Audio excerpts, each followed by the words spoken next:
Yo. J'ai la chanson d'Eminem en tête là, Guess Who's Back. Bref, devine quoi?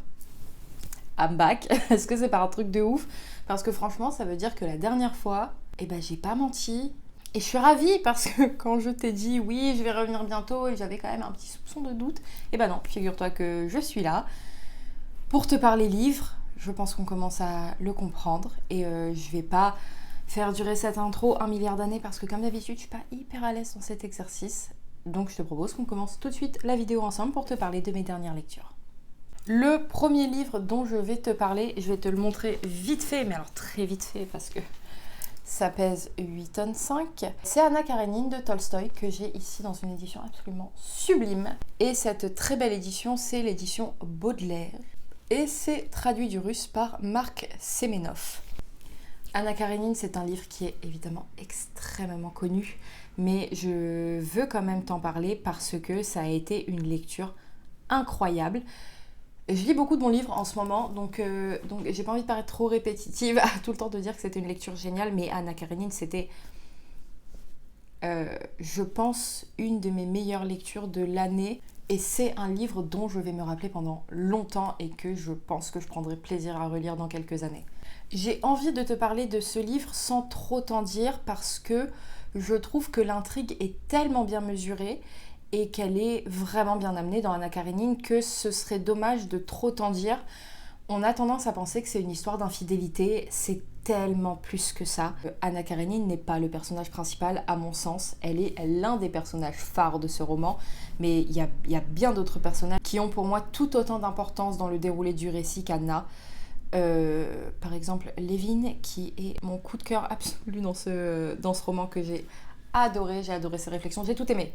Levin, JTM. On y suit donc plusieurs personnes de l'aristocratie russe du 19e siècle dans un contexte sociopolitique qui est très bien placé, qui est hyper intéressant sans jamais être trop lourd. Tout se nourrit d'une manière tellement juste dans ce roman, l'équilibre y est parfait. Donc, comme je te disais, je vais pas te dire grand-chose de l'histoire et des intrigues elles-mêmes du roman parce que moi, je savais pas grand-chose de l'histoire d'Anna Karénine, honnêtement, en me lançant dans le roman, et j'ai pris un pied monstre à me faire balader là où le récit voulait me balader. J'ai été surprise, mais vraiment surprise à plein de moments. Je me suis surprise à être surprise.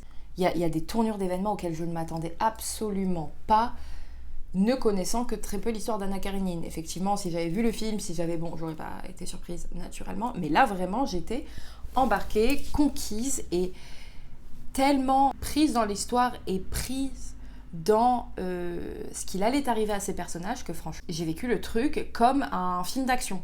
Alors que c'est loin d'être un film d'action. Bon, je suis déjà en train un petit peu de divaguer, mais c'est le genre de livre où franchement je pense que je pourrais écrire une chronique dessus et en parler pendant 15 minutes seule de ce livre-là, que ça me ferait kiffer et que j'aurais énormément de choses à dire. Mais je vais quand même essayer de te soulever les points principaux que j'ai trouvé vraiment très intéressants. Comme je t'ai dit, je trouve ça extrêmement intéressant qu'Anna Karénine soit le personnage principal sans l'être. Je trouve ça très juste qu'il y ait une intrigue principale, mais qui en fait se mêle et s'entremêle aux autres destins autour. C'est un entrecroisement de plusieurs personnes, de plusieurs destins, de plusieurs choix. Il y a dans ce roman pour moi un vrai questionnement et une vraie attention portée à l'idée de faire des choix, aux conséquences de ces choix, jusqu'où on est en mesure d'assumer ces conséquences face aux autres mais aussi face à soi-même. On a donc ces différentes trames de vie dans lesquelles on est tellement impliqué.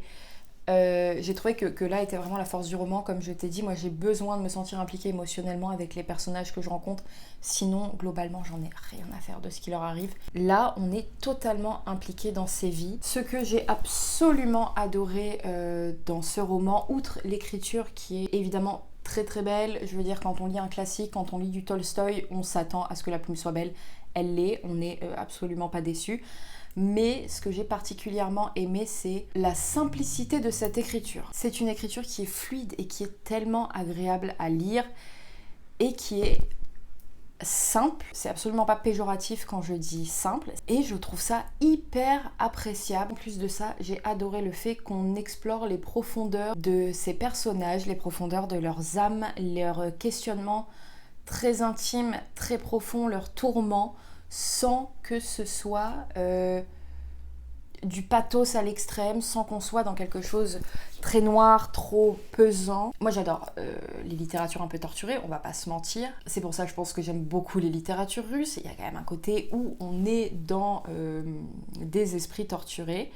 Mais il y a un moment où quand c'est un peu trop pareil, moi je trouve ça met une distance en fait entre le lecteur et l'histoire. Et là justement le fait que ces personnages ne soient pas torturés à l'extrême, mais que leur questionnement soit absolument simple, pas du tout dénué de sens, pas du tout dénué de profondeur, au contraire, mais on est dans des raisonnements qui pourraient être ceux de n'importe qui dans ce genre de situation. C'est ce que j'ai aimé en fait, c'est qu'on est concerné et on entend et on comprend les réflexions, on comprend très aisément ce qui est en train de se jouer.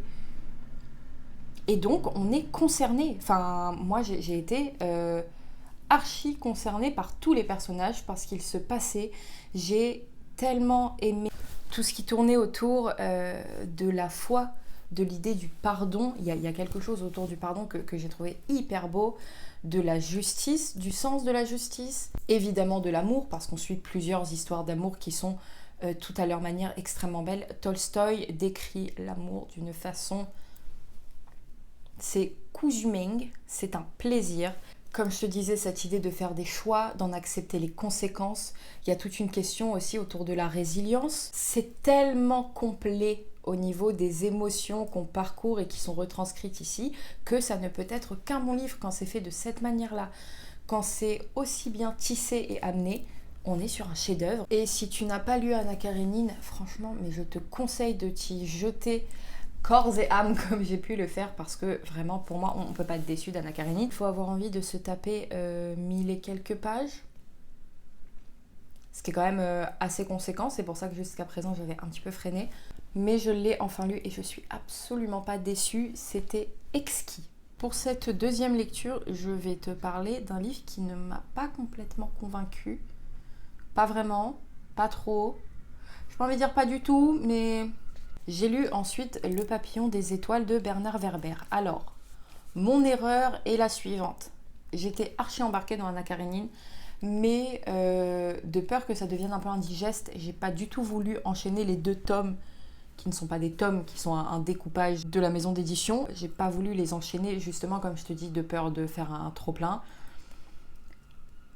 Et juste après lire Bernard Werber, j'ai trouvé ça extrêmement plat. Déjà, ça me conforte un peu dans l'idée que Werber et moi, c'est pas une histoire d'amour de ouf. Avant que je te dise ce que j'ai aimé et pas aimé dans ce livre, je vais vite fait tenter de t'en faire le topo. Le papillon des étoiles, c'est l'histoire d'un rêve absolument fou, qui est celui d'aller en quelque sorte rebâtir l'espèce humaine sur une autre planète, parce que c'est bien connu, les humains ont détruit la planète, il n'y a plus aucun espoir entre les guerres, les conflits, les problèmes écologiques, etc. etc. etc.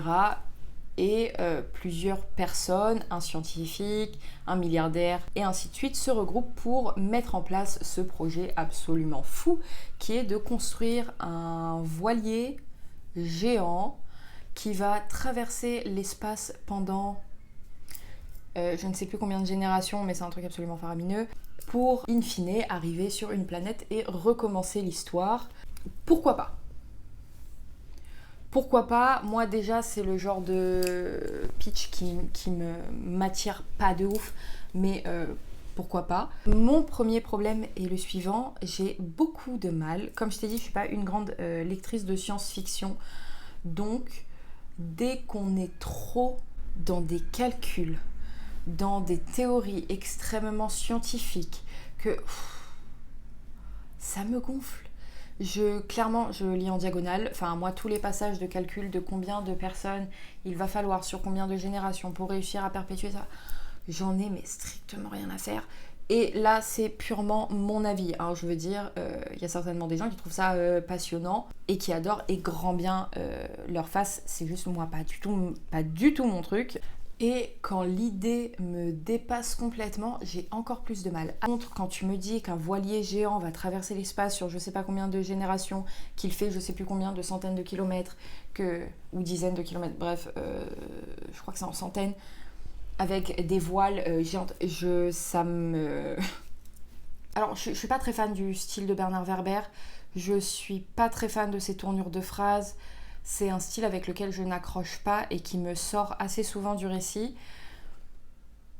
Bien que ce soit un style que je trouve plutôt rythmé et plutôt genre catchy. Enfin, je comprends qu'on se prenne dans ce genre de roman-là et qu'on ait envie d'en savoir plus.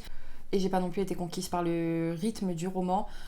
On a en gros toute une première partie où justement c'est un peu l'amorce du projet, donc la rencontre de ces différents personnages, tout ça jusqu'à l'envol en fait. Et à partir de là, tout va tellement vite, on passe de génération en génération, bref, ça s'emballe à un point où, comme je t'ai dit juste avant, si je ne suis pas un minimum attachée, alors attachée peut-être pas, mais si je ne suis pas un minimum soucieuse de ce qu'il peut arriver au personnage, parce que j'ai pas un minimum d'intérêt pour eux, bah très vite en fait je m'en fous. Et là vraiment j'étais dans ce truc de je m'en fous, d'autant plus que je trouve qu'il y a beaucoup de choses qui sont très attendues. Je sais que c'est un des livres de Bernard Werber qui est vraiment très apprécié et je comprends.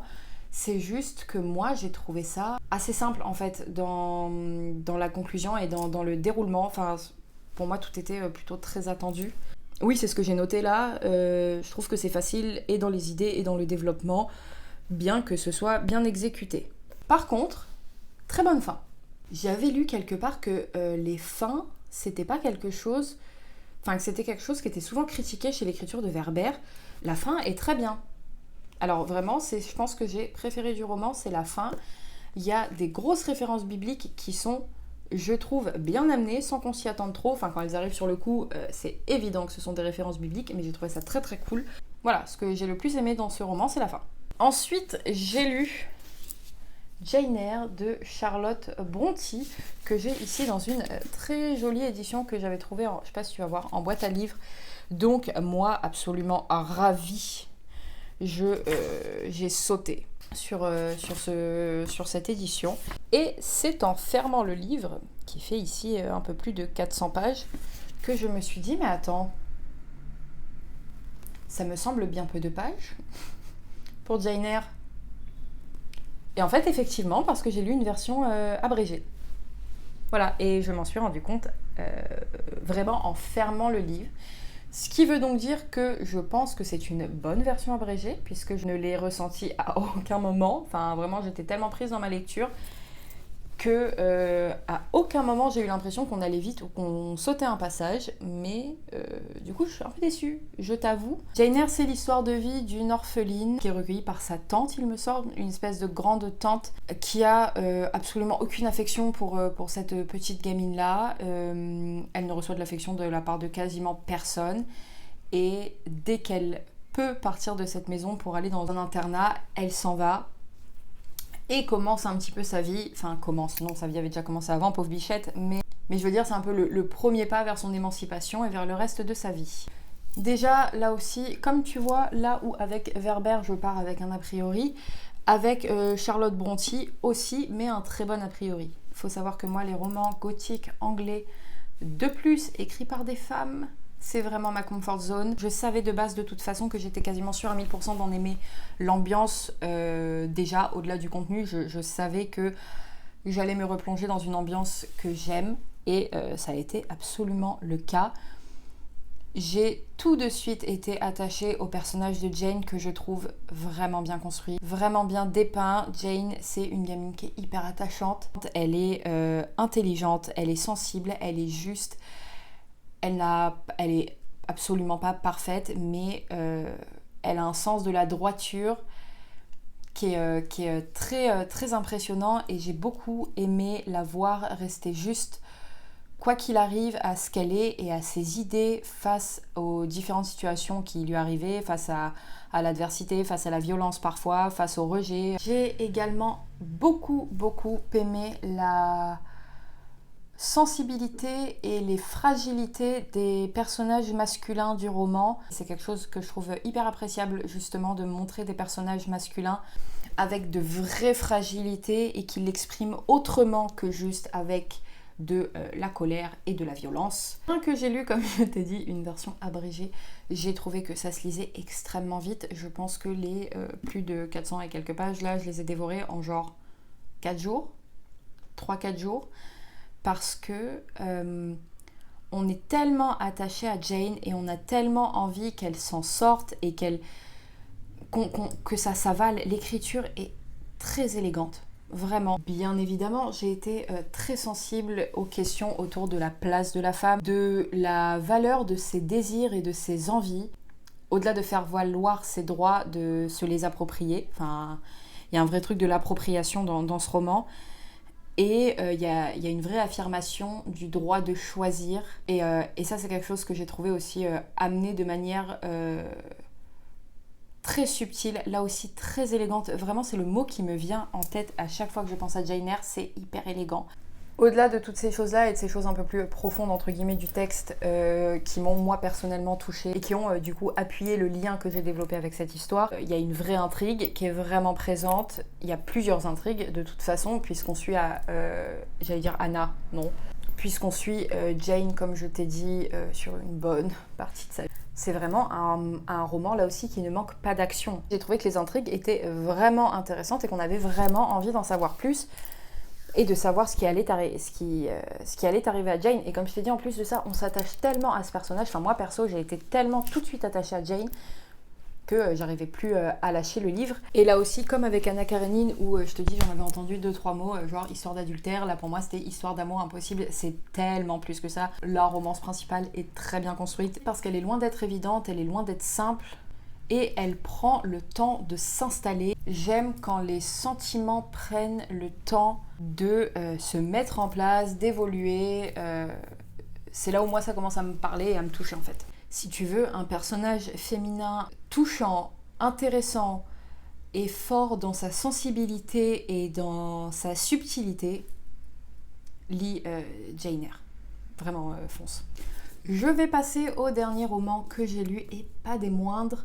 Parce que là aussi, c'est un roman qui clairement laisse une trace chez un lecteur. J'ai lu Les Simples de Yannick Granek. Je savais pas trop à quoi m'attendre en me lançant dans ce roman. C'est un roman qu'on m'a offert. Et je me suis enfin jetée dedans. Et je m'attendais absolument pas à ça. Mais vraiment pas. C'est une histoire qui s'installe en Provence. En 1584 pour être précise. Dans une abbaye, l'abbaye Notre-Dame-du-Loup, dans laquelle vivent des bénédictines qui vivent quasiment en huis clos en fait. Elles sont totalement indépendantes parce qu'elles ont reçu les faveurs d'un roi, il fut un temps. Et cette indépendance commence fortement à déplaire au pouvoir ecclésiastique. Au sein de cette abbaye, ces sœurs bénédictines cueillent des simples. Les simples qui sont en fait des plantes médicinales qu'elles travaillent, qu'elles cultivent et qu'elles vendent, qui permettent de soigner divers maux et qui font la renommée de cette abbaye et du travail de ses sœurs. Avec les ventes de ces simples, elles commencent à attiser la jalousie et l'envie, comme je t'ai dit, des pouvoirs au-dessus d'elles, qui vont du coup tenter par diverses ruses de venir un petit peu mettre le bazar, ou du moins trouver des choses qui pourraient porter préjudice à ces bénédictines. Et l'intrigue commence un petit peu comme ça. Alors, moi, c'est une intrigue qui me donnait pas mal envie. Comment ces femmes allaient réussir à maintenir le cap et maintenir leur équilibre quand autour tout essayait un peu de les faire vaciller. Je trouvais que c'était intéressant, d'autant plus que c'est un roman fictif mais historique, basé sur énormément de recherches. D'ailleurs, je pense que Yannick Granek a dû faire un travail en amont absolument titanesque, parce que les sources à la fin du récit sont énormes. Et je suis toujours hyper admirative des gens qui écrivent des romans historiques, parce que le travail a l'air énorme et j'ai l'impression qu'ici, il est extrêmement bien fait, donc je voulais le souligner. J'ai trouvé l'écriture de Yannick Granek dans cet exercice extrêmement juste et hyper appropriée au contexte et à ce qu'elle était en train de décrire. C'est une écriture qui est hyper vive, qui est très belle, qui oscille entre, selon les personnages, parce qu'en fait, un chapitre est un personnage et donc les façons de penser, les façons de parler ne sont pas les mêmes en fonction des différents protagonistes. Et on a une plume qui est vraiment très vive, à des moments très crus, qui est hyper cinglante quand il le faut et qui finit par être sanglante. Cette histoire, elle se vit comme un huis clos, en fait, parce que de toute façon, ça se passe quasiment à huis clos, puisque ces femmes vivent recluses dans leur abbaye, Alors moi j'ai eu l'impression d'être dans une cocotte minute, c'est la pire comparaison que je puisse faire, mais tu vas comprendre où je veux en venir. J'ai eu vraiment l'impression avec ce huis clos d'être enfermée dans quelque chose où la pression monte, les tensions s'installent petit à petit, les conflits prennent de l'ampleur et on a une vraie montée progressive de la pression. C'est vraiment ça, on sent que les choses s'accélèrent, que les choses dérapent, que l'équilibre précaire sur lequel repose en fait toute cette petite société est en train d'être ébranlé pour arriver à la déflagration, à l'explosion. La tension est montée à tel point que tout pète et en fait en explosant ça balaye énormément de choses sur son passage. Tout commence à s'effondrer et là c'est une descente dans les tréfonds de la violence, de la manipulation. En fait on se rend compte que les intérêts personnels prônent complètement sur tout le reste malgré les apparences. J'ai eu quasiment l'impression de lire un thriller en lisant ce livre, tant cette montée en pression, elle te prend aux tripes et quand ça explose, ou du moins quand ça implose, c'est hyper violent. Là aussi, évidemment, il est question des femmes et de ce qu'elles ont le droit de faire, ce qu'elles ont le droit d'être. Parce que bien évidemment, tu te doutes que des femmes qui soignent avec des plantes sorcière, witch alert. Il y a un vrai truc autour de la chasse aux sorcières. On se rend compte qu'on est complètement dans ce truc-là, même s'il n'est pas officiellement énoncé. On fait pas une chasse aux sorcières en tentant d'arrêter ces bénédictines. Mais il y a ce truc latent qui est vraiment présent. Et moi, j'ai refermé ce livre et j'étais sur le cul. Je venais de me prendre une baffe. Et je pense qu'encore maintenant, je suis marquée par cette lecture, tant je l'ai trouvée vraiment douloureuse et triste en fait. Je sais pas si ça te donne envie, il faut peut-être pas que je dise ça parce que c'est pas ouf pour conclure, mais j'ai été très impressionnée par cette lecture et par la qualité du travail effectué par Yannick Grenek. Vraiment, madame, respect. C'est pas du tout un roman qui plaira à tout le monde, mais ça résonne encore en moi. Et quand un roman résonne encore en moi, c'est que de toute façon, d'une manière ou d'une autre, il a laissé une empreinte. Et je suis toujours reconnaissante pour ça. C'est pour ça que je te parle de ce livre. Parce que je pense qu'il peut laisser des empreintes ailleurs. Voilà pour les romans que j'ai lus dernièrement. Je vais très brièvement te parler d'un manga que j'ai continué. J'ai lu les tomes 4 et 5 de Bonne Nuit Poun Poun de Ino Asano, toujours, que j'ai ici évidemment aux éditions Kana. C'est un manga qui va tellement au-delà de ce qu'on pourrait attendre, qui ouvre à tellement d'interprétations, tellement de regards et tellement de lectures différentes de ce qui s'y passe en fait et de ce qu'on y rencontre, que je trouve que c'est toujours ne pas lui rendre justice en fait que d'en parler très brièvement comme ça. Je t'en ai déjà parlé mais je vais revenir très très brièvement. Bonne Nuit Poun Poun, c'est l'histoire d'un petit garçon qui s'appelle Poun Poun, qui tente d'évoluer dans un contexte familial extrêmement bancal et qui grandit au fil des tomes, qu'on suit dans son entrée dans l'adolescence, avec tous ses questionnements internes, ses questionnements de petit garçon, puis ses questionnements d'ado face à son contexte familial qui est bizarre, face à ses amis, face aux filles évidemment, aux relations amoureuses, etc. C'est pas une lecture facile. Le tome 4, d'ailleurs, je l'ai trouvé hyper dérangeant à plein de moments. Mais c'est toujours tellement intéressant à lire que je continue avec plaisir. Là, voilà, j'ai fait l'acquisition du tome 6 pour continuer dans ma lancée parce que je n'ai jamais rien lu de tel dans un manga et avec une telle maturité dans la réflexion et dans la construction, que ce soit graphique. Stylistiquement, c'est un ovni sur tellement de points. C'est trop particulier et trop bien fait dans sa particularité pour que je continue pas, en fait. Et je l'avais déjà mentionné, mais je vais le refaire ici brièvement. Les dessins sont sublimes. Il y a une planche que j'ai adorée, mais je crois que c'est dans le 5. Qu'est-ce que j'allais dire du coup? Je me suis perdue. Oui, Poun Poun est représenté tel un petit zozio.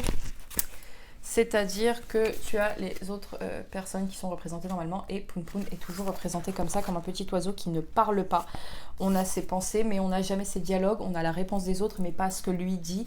Et je trouve que ça, c'est peut-être la chose la plus intelligente de toute cette histoire parce que ça ouvre à tellement plus.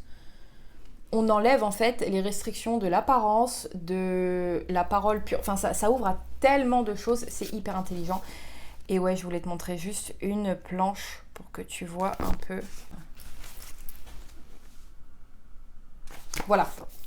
Donc, effectivement, lecture pour un public averti, oui, absolument. Moi, j'adore. Je trouve, encore une fois, que c'est d'une intelligence assez folle. Et donc je continue avec plaisir. Et voilà, maintenant en route pour le tome 5.